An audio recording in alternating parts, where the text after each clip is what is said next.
Salutations à tous les frères et sœurs en Yehoshua HaMashiach dans le monde entier. Je suis le frère Serge de l'île de la Réunion, dans la région de Terre-Sainte, dans le sud-ville de Saint-Pierre de l'île de la Réunion. Je suis docteur enseignant de la parole de Dieu en Yehoshua HaMashiach, notre Seigneur Jésus-Christ. Soyez tous les bienvenus pour les nouvelles personnes qui se connecteront pour la première fois sur cette chaîne. Car sur cette chaîne, nous parlons que de notre Seigneur Yehoshua HaMashiach, notre Seigneur Jésus-Christ.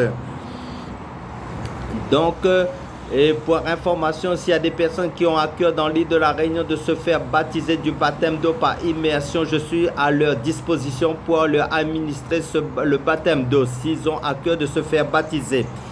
Et aussi pour les personnes qui ont des cas de possession démoniaque, qui ont besoin de la prière, il n'y a pas de souci pour prier pour eux, pour leur délivrance, car c'est le Seigneur Jésus-Christ qui délivre les possédés à travers les instruments qu'il utilise pour sa gloire. Donc, nous allons parler sur la marche avec Dieu. Et avant de commencer notre message, plaçons ce moment entre les mains du Seigneur. Père, merci pour ta grâce, pour ta bonté, pour ton amour, ton sacrifice à la croix pour le salut de nos âmes. Merci Seigneur pour ta présence. Merci pour l'opportunité, ce privilège encore de partager ta parole à mes frères et mes sœurs dans le monde entier qui vont écouter ce message pour qu'ils soient encore édifiés, fortifiés, pour persévérer et dans leur ministère, dans la grâce que tu as mis dans leur vie, pour qu'eux aussi œuvrent pour l'avancement de ton royaume dans le monde entier, pour communiquer ta parole qu'ils ont reçue à travers tes saintes écritures bibliques, à travers tes enseignements en conformité à ta parole. Conduis-nous par ton Saint-Esprit pour partager ta parole, Père Saint, car c'est toi qui édifie, qui bâtit, qui construit ton église, Seigneur Jésus-Christ, comme tu l'as dit. Je bâtirai mon église et les portes du séjour des morts ne pourront point contre elle. Que toute la gloire te revienne, Père, dans le nom puissant de Yehoshua HaMashiach. Comme voilà. Amen. Comme je l'ai dit, nous allons parler sur la marche avec Dieu. Prenons un passage dans la Bible, Genèse chapitre 6, à partir du verset 8.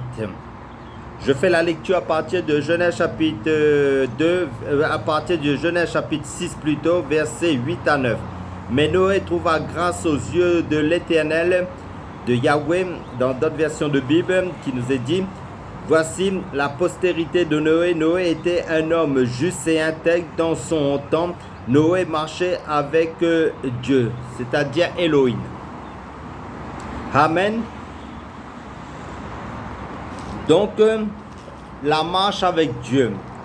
La Bible nous apprend dans ce passage que Noé était intègre et juste. C'était la conséquence de sa marche avec Dieu, de sa relation avec Dieu, de son intimité avec Dieu. Parce que Noé marchait avec Dieu, on ne peut pas craindre être juste, être intègre si Dieu ne nous fait pas grâce. C'est impossible. Personne ne peut se glorifier d'être juste, intègre et craindre Dieu. Tout vient de Dieu. Car dans le livre de Romains chapitre 11, en fait, quand vous lisez ce passage en tant que lecteur de la Bible, il nous est dit, c'est de lui, c'est-à-dire de Dieu, qui est la source. Dieu est la source, il est la source, par lui le moyen et pour lui la raison que sont toutes choses. Donc la source de notre intégrité, la source de notre justice, c'est Dieu lui-même. Donc nous pouvons être justes grâce à Dieu, car c'est lui la source de le juste des justes, c'est celui qui est et la crainte vient de lui. Amen. Donc personne ne peut se glorifier de cela. Pour notre information, la grâce n'a pas commencé il y a 2000 ans. Dieu a toujours été le Dieu de grâce. Là, nous voyons dans le livre de la Genèse que Dieu, en fin de compte, par rapport, Noé trouva grâce aux yeux de Dieu.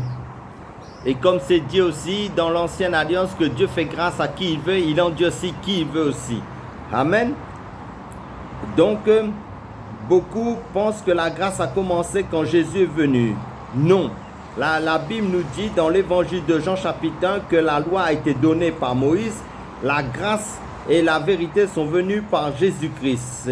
Cela veut dire tout simplement qu'officiellement que la dispensation ou l'âge de la grâce a été officialisé, a été institué à ce moment-là. Dieu a toujours été le Dieu de grâce, en fait. Pour aller au ciel, cela dépend de Dieu uniquement. Et Jésus donne la vie éternelle à qui il veut. Amen. Comme il dit dans les évangiles. Et Dieu se révèle à qui il veut. Car nul ne peut venir à Christ si le Père ne l'attire. Donc, dont parle l'évangile de Jean chapitre 14. Amen. Alléluia. Ensuite, comme Dieu n'est pas un dictateur, en fait, il faut ensuite que la personne en question suive les principes de Dieu dans la marche avec Dieu. Parce que Dieu a ses règles, Dieu a ses commandements, Dieu a sa parole de vérité.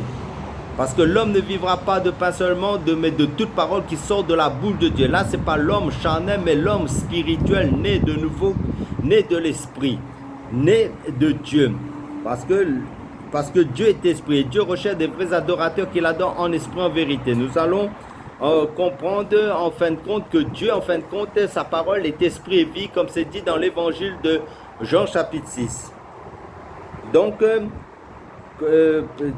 comme je l'ai dit, il faut ensuite que la personne en question suive les principes de Dieu dans la marche avec Dieu. Ça veut dire sa parole. Comment? Prenons Amos chapitre 3, verset 3. En fin de compte, je vais aller un peu doucement pour les personnes qui nous suivraient. En fin de compte, qui débutent dans la marche chrétienne aussi. Comme je l'ai dit, Amos chapitre 3.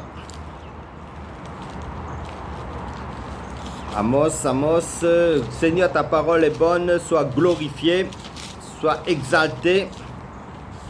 Amos, je crois, c'est avant Joël, le livre du prophète.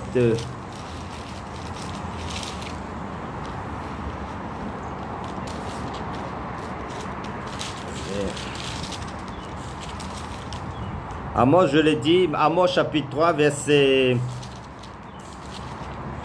3. Amos, c'était avant Adias plutôt. Amos chapitre 3, verset 3, je fais la lecture. À partir du verset 3. Deux hommes marchent-ils ensemble sans s'être concertés? Amen. Donc, il faut avoir une concertation. Parce que Dieu a ses règles, comme je l'ai dit. Car ce n'est pas nous qui décidons, c'est Dieu qui décide dans la marche. Et nous devons marcher selon les règles de Dieu, selon sa parole. On va s'asseoir d'abord dans sa vérité, dans sa parole, c'est-à-dire dans les saintes écritures de sa parole. Dieu va nous proposer ses conditions dans sa parole, les saintes écritures de la Bible. Dieu va se concerter avec nous sur sa parole, sur ses commandements. On va se mettre d'accord avec Dieu sur sa parole. Dieu va parler à notre esprit à travers de sa parole. On va s'asseoir avec Dieu dans sa vérité, sa parole avant tout, avant d'entreprendre quoi que ce soit. On ne va pas négocier avec Dieu sur sa parole, sur ses conditions, sur sa parole. Donc, on exécute la parole de Dieu. Un exemple parmi tant d'autres, là où Dieu dit dans sa parole, voler n'est pas bon, alors on se conforme à sa parole.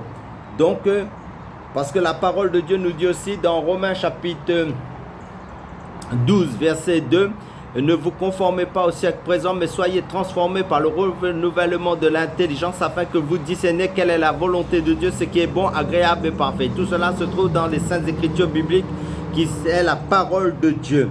Le discernement, ce qui est de faire comme les chrétiens de Béret qui examinaient les chrétiens pour connaître la volonté de Dieu. Amen, alléluia. Pour vivre en conformité à sa parole. Marcher avec Dieu, c'est marcher selon sa parole, selon ses règles.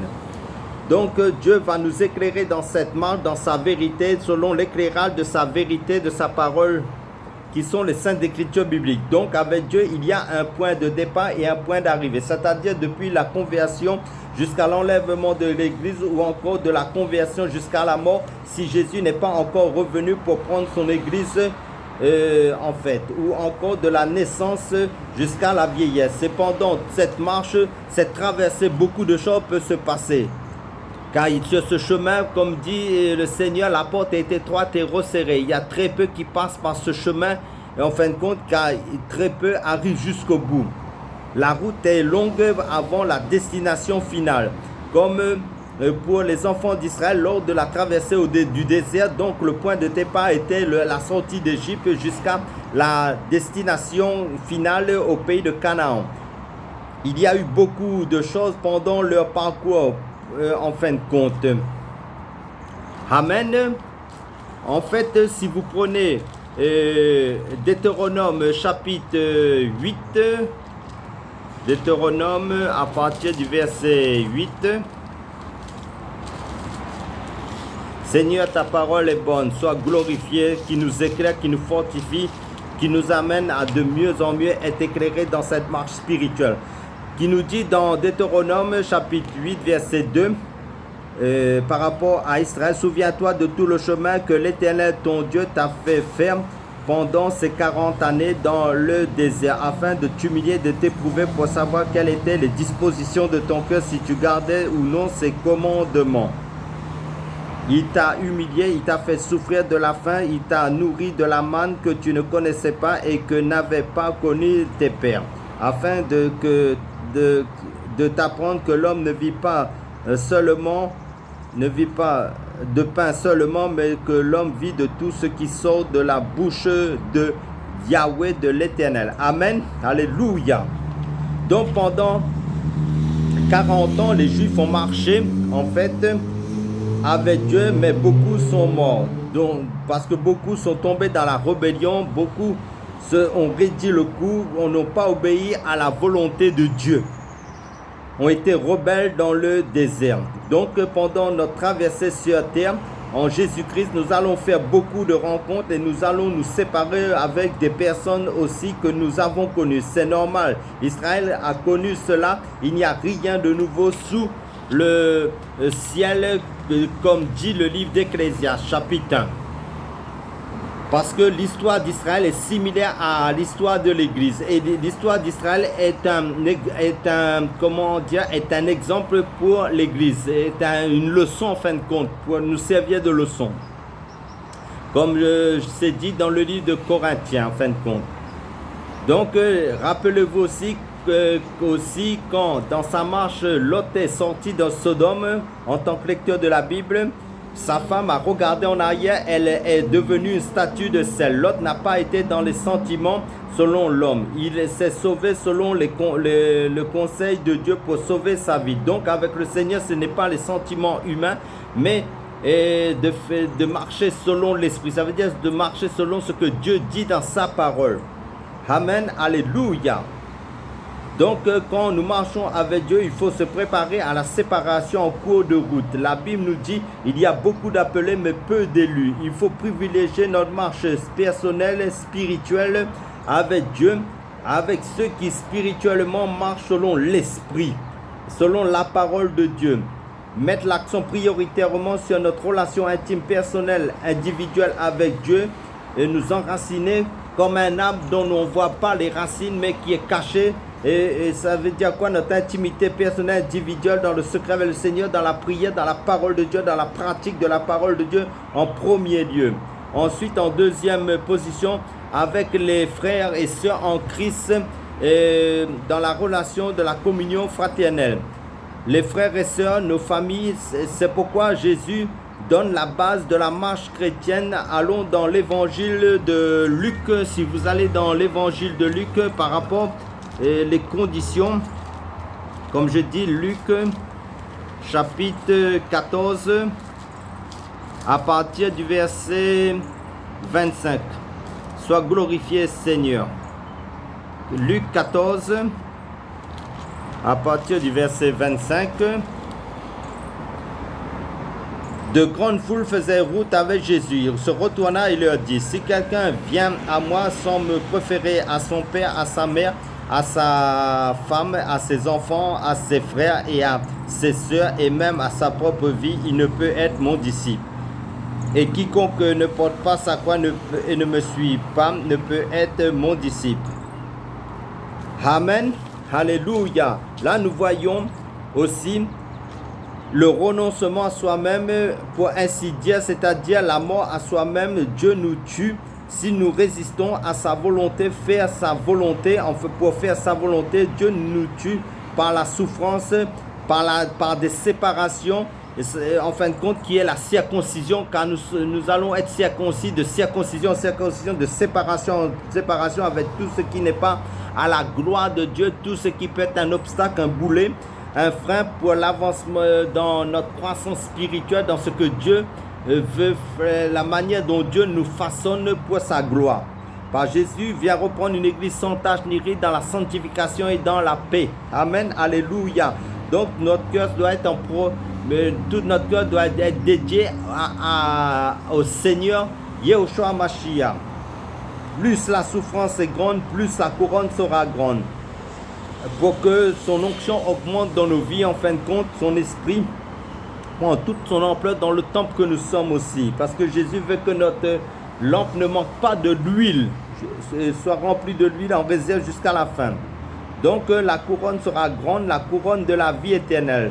Pendant ces tests de souffrance et d'épreuve sur cette terre, en fin de compte, où notre foi va être éprouvée, sur cette terre, beaucoup de personnes vont abandonner, beaucoup vont retourner dans le monde, beaucoup vont aussi abandonner la foi. C'est pour ça que Jésus dit quand il va revenir, est-ce qu'il y aura encore la foi sur cette terre? Parce que plus nous avançons dans le temps, plus les ténèbres prennent de l'ampleur aussi, l'apostasie prend de l'ampleur, les fausses doctrines prennent de l'ampleur, l'amour d'un grand nombre va se refroidir, comme c'est dit dans la parole de Dieu. Notre foi sera mise à rude épreuve. Alléluia.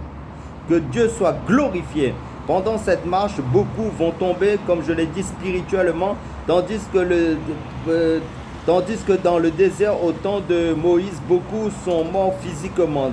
Donc, si les principes de la concertation avec Dieu n'a pas été respecté, nous allons être bloqués dans notre marche chrétienne plus tard. Ça veut dire si nous ne sommes pas obéissants à sa parole, à ses règlements, à ses commandements, nous n'allons pas faire long feu dans la marche chrétienne.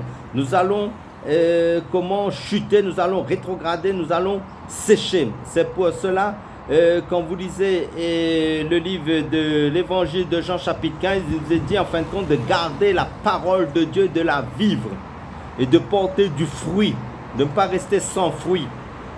C'est vrai que les dons spirituels on reçoit gratuitement, mais le fruit de l'esprit, c'est nous que nous devons nous consacrer, c'est nous qui devons être obéissants, et parce que la sanctification, la paix, la joie, l'amour, et tout ce qui englobe la vie de sainteté, tout ce qui englobe la vie de l'esprit, c'est nous qui devons payer le prix en obéissant à la parole de Dieu. Ne pas vivre selon la chair, mais vivre selon l'esprit. Et pour Dieu du fruit de l'esprit. Ne pas être dans les sentiments humains, mais être dans la parole, car la parole est esprit et vie. Amen. Alléluia. C'est pour cela que nous devons chaque jour nous examiner pour voir si nous sommes encore dans la foi de la vérité de la parole de Dieu, dans l'obéissance à la parole de Dieu, si nous persévérons dans cette parole de Dieu. Donc parle le livre de 2 Corinthiens, chapitre 13, parce que la parole de Dieu, c'est Dieu lui-même, car Dieu est amour. La parole est amour aussi, car Dieu est par la parole de Dieu. Jésus-Christ, c'est Dieu. Amen. Et Jésus-Christ, c'est la parole de Dieu. Pour voir si nous sommes toujours dans la marche chrétienne, dans le premier amour qui est la parole de Dieu. Aimer la parole de Dieu plus que tout et être obéissant à ce que la parole de Dieu nous dit de faire.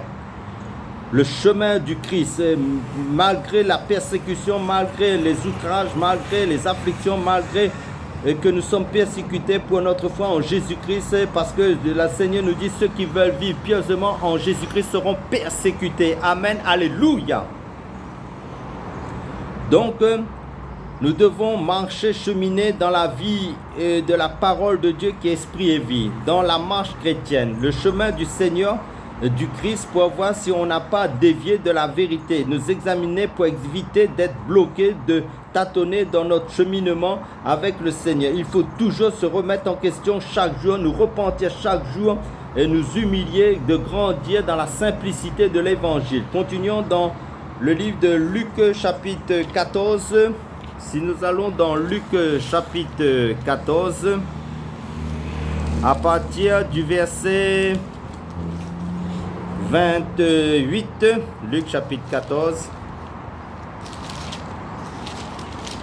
verset 28 nous dit: car lequel de vous, s'il veut bâtir une tour, ne s'assit d'abord pour calculer la dépense et voir s'il a de quoi la terminer. de peur qu'après avoir posé le fondement, ils ne puissent l'achever et que tous ceux qui le verront ne se mettent à railler en disant cet homme a commencé à bâtir et il n'a pu achever. Donc le verset 28 nous dit qu'à lequel de vous, s'il veut bâtir une tour, ne s'assied pas premièrement pour calculer la dépense. C'est quoi cette dépense? C'est-à-dire le renoncement à soi, à la chair, à tout ce qui est contraire à la parole de Dieu. Parce que si le fondement n'est pas basé sur Christ, et c'est pas Christ le fondement qui est la parole de Dieu, car Dieu veut 100% de notre cœur pour lui seul en premier. C'est pour ça, comme je l'ai dit, il y a deux chemins, le chemin étroit et le chemin large et spacieux, d'après Matthieu chapitre 7, verset 13 à 14. Cette porte étroite, en fin de compte, c'est la porte de la souffrance, de la croix, du rejet, de l'incompréhension, des outrages, des insultes, de la haine des religieux du monde vis-à-vis des enfants de Dieu engagés en Jésus-Christ, qui ont accepté sincèrement Jésus-Christ, qui sont baptisés du Saint-Esprit. C'est la porte, le chemin de la séparation de tout ce qui n'est pas en conformité avec la parole de Dieu. Dans ce chemin, la marche est parsemée d'obstacles, d'embûches, de combats perpétuels, à faire des choix chaque jour en fonction de ce que la parole de Dieu nous dit, d'être obéissant, de vivre en fonction de l'obéissance à la parole de Dieu. Et à vivre dans une vie de prière et dans la défense de la vérité de Jésus. Toujours défendre la foi, la parole de Dieu, et car la foi a été transmise une fois pour toutes, d'après le livre de Jude qui nous dit que Jésus-Christ, qui est les saintes écritures que Christ nous a transmis et les apôtres nous a transmis par les écrits.